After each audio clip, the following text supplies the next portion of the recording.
Welcome everyone, I'm MTG Joe, and today I'm going to be teaching you how to build a deck on MTG Arena. Some tricks more intended for like beginners, just kind of navigating the client, as well as where you can find deck lists, import decks, and kind of see what your collection will allow you to build. So I'll do a couple of these series looking into like how to sideboard, or if there's any other topics you're interested in, do drop a comment. So let's jump into it. So this is the main MTG Arena client. So if you do want to build a deck, you'd click on decks, and there's a couple ways you can do about it. So you can see what you have in your collection with the button right down here. Or what we can do is we can start off here. You just click, and we're going to add in a deck. Now, if you pop up this arrow, you can get to see the full view. You'll also have your option for your sideboard. So let's say in our case, we want to build a standard deck, and we want to do traditional standard, which is best of 3. So what we do is we'd select traditional standard. What this does is it allows the system to parse the cards and allow you to get cards that are only legal in standard. There's a couple cards that are only legal in standard best of 1. Those won't show up here. So if we just want to say go about doing our thing, we can look through the view here. Say we want to add Castle Ardenvale, you just click up to the cards that you have, and you can add it in like this. If you want it to go back, you can do this as well. There's also the view like this that you can just change by clicking the button at the top here. This will allow you then to go through, you can parse through, and you can just scroll through, add cards as you'd like. There's also the option if we want to add a specific card and you know the name. So say Faceless Haven. You can type up here and it'll pull up the card. Now, one thing, the default view will only display cards that you currently own. So say if, for example, you wanted Faceless Haven, but you don't own any, what you can do is if you click the button here, Advanced Filters, you'll just select Not Collected. And by selecting Not Collected, it'll display all the cards, including those you don't own right now, any copies. But also if we look, so like say, for example, this Concordia Pegasus here, we don't own any copies. So it's kind of grayed out. So you can add this to a deck list. Same with like Divine Arrows. Same with this Passivism Art, Indomitable Will. So for example, let's click this Indomitable Will. So you'll notice here how it's redded out. And at the bottom here, my face is kind of covering it right now. But just below me, under my face, there's a Craft All button. And what you're able to do is craft. So if you click Craft All, it'll pop up a warning and say you have to turn 1 common wild card to finish this deck. So we'll finish. And then now we crafted this card. You can see what type of wild cards you have at the top here by just hovering over this yellow thing. And then I'll explain in a sec how to go about getting wild cards. But let's figure out some more things with the decks. So say we want to get rid of this. When you add cards in, it'll auto default to suggest lands for you. So this is defaulted. So if you click this little land button, it'll say suggest lands. So by default, decks will suggest 24 lands, and it'll prorate the amount of colors based on the number of cards you're adding of each color pair. So you can switch through, you can pick different arts that you like of lands. If you have the land button and you click this gold one beside it, what it'll do is it'll bring up all the dual lands, the multicolored lands that you have for specific color pairs. You can also go as far as selecting, say, red and blue, and further refine that to show all the lands that will add either blue or red mana sources. So say we are kind of going in general and we want to build a deck. We can go through this advanced filter section. So say we want to build a red-blue artifact deck. We can click red, we can click blue, and then we can click, if we like, Not Collected, and we can select artifact. And what this will do is it'll pull up every artifact that's in these colors here. So we can add those to the deck however we like. So we can go through, we can see all the kind of combinations. If you ever want to reset, it's just below my face. You can reset your filters as well. You can also, in the search bar, narrow down your choices by, say, clicking something like artifact. Now what this will do here, so say we want to do red and blue artifacts again. What this will do is not only pick up any card type that is an artifact, so you see here the subscript artifact beside equipment, but it will also pick up any card that interacts with artifacts, as an example. So a null is a counterspell that targets artifacts. So if you're looking for, synergy decks, or you're looking for something. So let's go maybe the other way, where say we want a card that will destroy artifacts. You can type destroy artifact, and then it will pull up everything that destroys artifacts. So we can see in these colors here, these are all the options we have that will allow us to destroy artifacts. So this is a cool way to kind of refine and go about adding your stuff there. You can also say we're building a creature deck and we're using, actually let me show you how to add a companion. That's a good intro to this. So we have Lurrus. So Lurrus is a companion creature. A companion is similar to like a commander. It takes up a spot in your sideboard, but it can be played as an additional card in your deck, but they usually have conditions. So for Lurrus, your permanent spells need to be converted mana cost or mana value 2 or less. So if you drag and pull him here to the companion zone, he becomes your companion. What it does is it adds him to the sideboard, and you'll notice here there's a companion filtering. The companion filtering will pre-populate all the cards that are legal to add to your main deck that will work with Lurrus. So this is a way to do that. If you want to see all the cards, you can just take this off and then it'll defilter. So what we can do here is, say if we want to find just creatures that are 1 converted mana cost, we can do this and we can type creature. And then we can filter, and now it'll pull up just the creatures. So this is a nice way to also filter when you're looking at stuff like curves, which we'll get to, stuff like that. So we can do this. We say add all our cards to our deck, whatever we want, yada yada. It'll pre-populate the lands, and then you can go from there. When it comes to your sideboard, what you can do is you can drag cards in. So we'll just add random cards.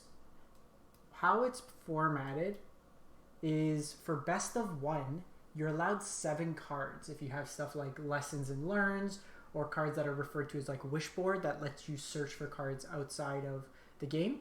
The only cards in best of 1 that will display are these ones that are in the top 7. These will be your only options. So say for example we wanted Venerable Knight to be up here, you just click on the arrow and then it gets populated up here. So you can move those around. So that's pretty much like the basis. One thing you want to look at is, say for example, we just add a bunch of cards. I'm just going to fill out a full amount of cards. So we have a full deck. Obviously, this is not a playable deck by any means. You'll see here we have the amount of cards. Okay, there we go. This is our deck. So we can pop this up. You can also look at it in this view here. If you want to adjust your numbers, you can click on it, or you can click the plus here and it'll also add cards. So one thing here, what we can see is if you click here, you can see how your colors are distributed. So you have 25% of your deck needs white mana, blue mana, whatever it may be. You also get the breakdown. So our deck's pretty much all creatures. If there's a theme that you're looking for, it'll list it here. You have the lands that are listed as well and how they get broken down, as well as what you have is your converted mana cost. So I'll do this as a little bit more detailed kind of walkthrough when we import a deck in, so you can see what curves look like, stuff like that. Generally, you want to keep a relative stable converted mana cost or have a higher on generally lower converted mana cost. You don't want everything in your deck to cost 6+, because then you're generally going to lose to more aggressive decks or decks that do stuff earlier on. Here we also have an average converted mana cost. Since everything we added in our deck with the filter was 1, it averages out to 1. You can also change the name of your deck. It's being a little particular. You can drag and drop as well if you want to change your art here. You just do that. And then you can go done. So that'll save our deck. You can also name it test deck and go from there. But what I want to show you as well is a way to kind of import decks as well. So you can get deck lists from a variety of ways. You can get it from your friends. You can get it from various sites. So for example, I post all my decks that we do on our stream onto AetherHub. So you'll notice here, this is just AetherHub. This is my particular page on AetherHub. You can also go Deck Hub user decks, or you can go metagame, which will have all the kind of meta decks or the more popular decks in the format. So what we have here, so you can do that whatever. So say we wanted to import my mono black deck, my mono black pest deck. So you would see it as this view here. And what you would do is click export. So when you click export, there's an option for MTG Arena format. If you click that, and then you could copy it to clipboard. If we go back to Arena here, if you click the import button at the bottom here, it pulls up the deck. So it'll list it as imported deck 1, so you can rename it whatever you like. So test deck. And what you're able to do here is now have the deck fully imported. If you're missing cards from the deck, it will say, and then you could craft them. There's also below the done button at the behind my face here, you can apply styles. So if you have any kind of cool foils for it, you can do that. But this is the deck here as well. One thing that you may like to do is if you go to your lands selection, if there's a specific land art you like, you can always just take out lands here and you can add lands in. So if you want, I always like these full arts, for example, you can just add them back in and you can go from there. Kind of looking back again, so here what we see is kind of a more representative graph. So our deck is 18 creatures, 23 non-creatures. We have most of our spells costing 1, 2, or 3 converted mana cost. So good distribution, average converted mana cost of 2. Most of our deck is basically black. The white comes from what's called hybrid mana, which is coming from this card here. But in our particular deck, it's a mono black deck. We have creature breakdowns, and in our case, it's pretty easy because our deck's all swamps. You don't need to particularly worry about it.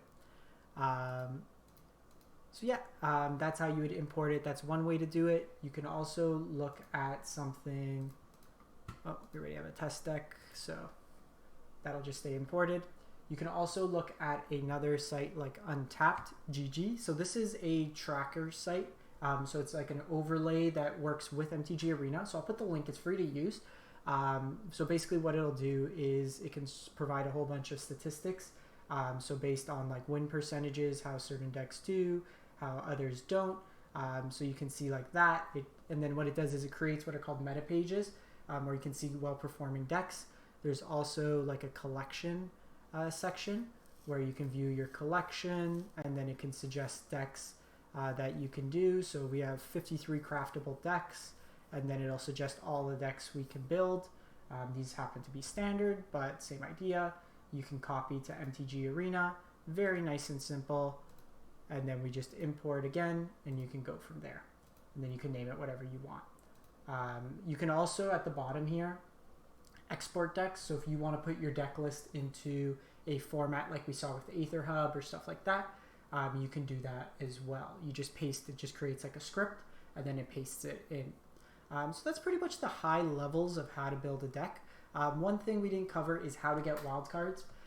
So generally speaking, you get wildcards from getting packs. When you open packs, you add to what's called vault status. So when you start opening more and more packs, you eventually get awarded wildcards. But generally speaking, you will get wildcards when you open a certain number of packs. So every 6 packs will give you a rare wildcard. And then after you've opened 24 packs, the next 6th pack is going to give you a mythic wildcard. So every 24 packs gets you a mythic wildcard. Same with common and uncommons. So generally speaking, you want to probably wait to spend your wildcards, the rares and the mythics, until you have an idea of what you want to build.